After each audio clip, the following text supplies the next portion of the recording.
Friends, कैसे हैं आप सभी लोग। और अब आपने एग्जाम्स दे लिए और आपके मन में एक डाउट आ रहा होगा, जिन बच्चों के एग्जाम्स थोड़े सही नहीं गए हैं या फिर जिनको थोड़ा सा डाउट है कि सर बाकी सारे सब्जेक्ट के एग्जाम अच्छे हुए हैं लेकिन मेरे एक सब्जेक्ट के अंदर या दो सब्जेक्ट के अंदर मेरे मार्क्स कम आ सकते हैं या फिर उनमें कंपार्टमेंट भी आ सकती है ना। तो आपके मन के अंदर देखो इस टाइम पर दो डाउट कन्फर्मली आए होंगे, है ना। अगर आपका पेपर खराब गया है, या तो आपका कंपार्टमेंट लगेगा, ठीक है, आपके मन में यार या तो सर मेरा कंपार्टमेंट लग जाएगा या फिर मुझे ग्रेस मार्क्स मिल जाएगा, ठीक है। अब देखो मैं आपको ये वीडियो में के अंदर पूरा क्लियर कर दूंगा कि आपको ग्रेस मार्क्स मिलेगा नहीं मिलेगा, मिलेगा तो किस कंडीशन पर मिलता है ग्रेस मार्क्स, आपके कंपार्टमेंट कितनी कंपार्टमेंट आपके लग सकती है क्लास 10th के अंदर, क्लास 12 के अंदर, ठीक है। तो स्टेप बाय स्टेप हम सारे डाउट्स आपके क्लियर करेंगे सीबीएसई रिलेटेड। तो प्लीज अगर चैनल पर नए हो तो चैनल को सब्सक्राइब जरूर कर लेना और बेल आइकन पर क्लिक कर देना ताकि आपको सारे नोटिफिकेशन आपको मिलते रहेंगे, है ना। तो चलिए सबसे पहले हम आपके एक डाउट क्लियर करते हैं कंपार्टमेंट वाला, ठीक है, फिर मैं ग्रेस मार्क्स पे आऊंगा, है ना। कंपार्टमेंट का जो है आप एकदम आसानी से और एकदम ढंग से मैं आपको समझाने वाला हूं, तो प्लीज एकदम सही से समझना, ठीक है। कंफ्यूज होने की कोई जरूरत नहीं है। देखो आपके बोर्ड एग्जाम है क्लास 10th और क्लास 12th, ठीक है। अब इसके अंदर जो कंपार्टमेंट का जो प्रोसेस है बच्चों वो भी अलग है, ठीक है, वो एक जैसा नहीं है। देखिए वो कैसे अलग है मैं आपको बताता हूं। क्लास 10th के अंदर आप मैक्सिमम 2 कंपार्टमेंट दे सकते हैं। कितने? मैक्सिमम 2 कंपार्टमेंट आप दे सकते हैं क्लास 10th के अंदर।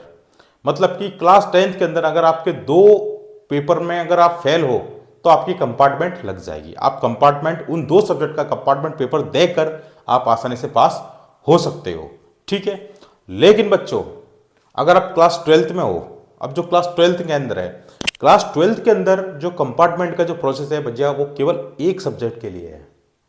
अगर आप किसी एक सब्जेक्ट में अगर आप फेल हो जाते हो तो आपकी कंपार्टमेंट आप भर सकते हो फॉर्म, ठीक है। लेकिन क्लास 12th में एक सब्जेक्ट का अंदर कंपार्टमेंट लग सकती है और क्लास 10th के अंदर 2 सब्जेक्ट के अंदर कंपार्टमेंट लग सकती है। तो आई होप ये डाउट आपका क्लियर हो गया होगा पूरी तरीके से कि सर आपकी जो क्लास 10th में है केवल 2 कंपार्टमेंट का पेपर दे सकते हो, 2 से अगर ज़्यादा सब्जेक्ट में अगर आप फेल हो तो फिर आप फेल ही हो, फिर आप फेल ही कंसिडर करे जाओगे, फिर आप कंपार्टमेंट का भी फॉर्म नहीं भर सकते हो, ठीक है। इसी तरह से क्लास 12th के अंदर अगर आपके एक सब्जेक्ट से ज़्यादा अगर कंपार्टमेंट आ गई, अगर आप एक सब्जेक्ट में फेल हो गए, अगर आप 2 में फेल हो गए क्लास 12th के अंदर, एक सब्जेक्ट में फेल हो गए तो आपका कंपार्टमेंट एग्जाम हो जाएगा। लेकिन बच्चों अगर आप 2 सब्जेक्ट में फेल हो गए क्लास 12th के अंदर तो फिर आप फेल ही हो, आपको फिर से सारे एग्जाम देने होंगे, ठीक है। ये चीज़ आपको क्लियर आ गई होगी समझ में। तो कंपार्टमेंट का जो केस है भाई मैंने क्लियर कर दिया है ना। तो 12th के अंदर मैक्सिमम 1 कंपार्टमेंट है केवल, और 12th में 1 है और 10th में 2 है। चलो ये चीज़ आपकी क्लियर हो गई होगी। अब मैं बात करता हूं ग्रेस मार्क्स की, ठीक है। काफ़ी ज़्यादा बच्चों का ये कन्फ्यूजन है कि सर ग्रेस मार्क्स कितने मार्क्स तक का मिलता है और मिलता है तो कब मिलता है, वो मैं आपको बता देता हूं। देखिए बच्चों आपके जो ग्रेस मार्क्स है पहले तो मैं बताता हूं उसकी लिमिट कितनी है। ग्रेस मार्क्स जो है आपको 3 नंबर से 10 नंबर तक के बीच की ग्रेस मार्क्स मिल सकती है। ग्रेस मार्क्स कितने मिल सकते हैं? 3 to 10, 3 से लेकर 10 तक के आपको ग्रेसिंग मार्क्स मिल सकती है। और हाँ सीबीएसई बोर्ड में ये अलाउ है कि आप क्लास 10th में और क्लास 12th के अंदर आपको दोनों के अंदर ग्रेस मार्क्स मिलेगा, ठीक है, आपको मिलेगा ग्रेस मार्क्स। लेकिन उसकी कंडीशन होती है, वो जानना आपके लिए काफ़ी ज़्यादा ज़रूरी है बच्चों, ठीक है। अब वो कंडीशन क्या है, आपको ग्रेस मार्क्स कब मिलेगा? देखो बच्चों ऐसा होता है कि आप क्लास 12th में हो, ठीक है, फिर 10th पे भी आऊँगा। जैसे आप क्लास 12th में हो, आपके सारे एग्ज़ाम अच्छे गए, सपोज करो आपके सारे एग्ज़ाम अच्छे हुए, ठीक है, लेकिन बाय मिस्टेक आपका एक एग्ज़ाम है वो थोड़ा खराब हो गया, है ना। और वो मतलब कि इतना खराब हुआ है कि आप मतलब आपको पास होने के लिए बस कुछ 3 नंबर से पास, मतलब 3 नंबर और चाहिए उसके अंदर या फिर 4 नंबर और चाहिए, ठीक है। 3 4 5 जो भी नंबर अगर आपको वो मिल जाए तो आप ऑल ओवर पास हो जाओगे, तो फिर आप पास हो जाओगे, ठीक है।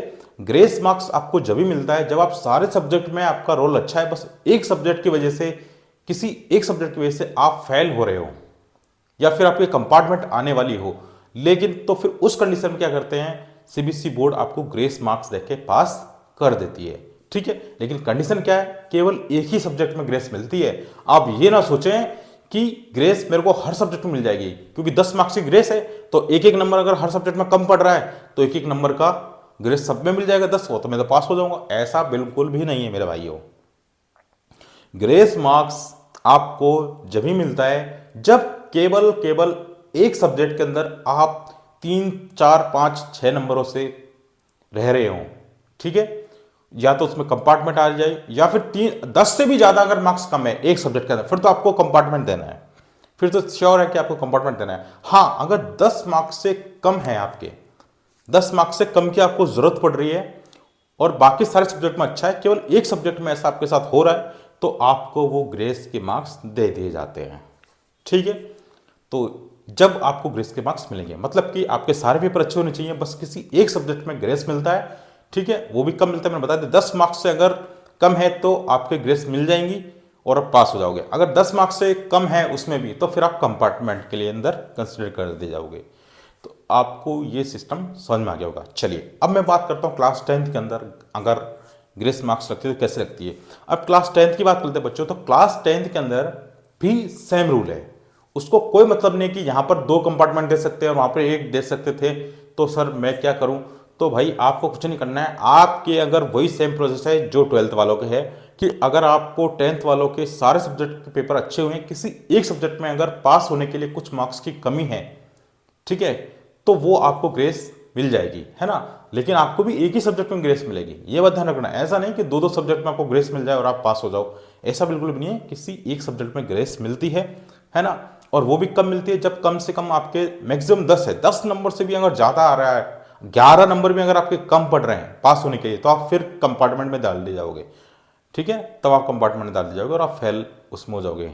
ठीक है, अगर हाँ 10 से कम है, 10 से अगर कम है आपके मार्क्स, तो आपको ग्रेस मिल जाएगी और आप पास हो जाओगे। लेकिन एक सब्जेक्ट में ग्रेस मिलती है भैया, इस बात का ध्यान रखना। तो ये जो डाउट था बच्चों आपका ग्रेस का लेकर, मैंने आपको बिल्कुल क्लियर कर दिया है। तो अगर आपको ये वीडियो अच्छा लगा तो प्लीज़ अपने फ्रेंड्स से शेयर जरूर कर दीजिएगा और चैनल को सब्सक्राइब जरूर कर लेना। और भैया आने वाले नए अपडेट्स के लिए चैनल को सब्सक्राइब करना ही पड़ेगा। ठीक है, तो फिर मिलते हैं नेक्स्ट वीडियो में। मैंने आपका डाउट क्लियर करा तो कमेंट करके जरूर बताएं, कोई क्वेरी है आपके तो वो भी कमेंट करके बताएं, हम आपका रिप्लाई करेंगे मैक्सिमम। ठीक है, तो फिर मिलते हैं नेक्स्ट वीडियो में, अपना ध्यान रखिए।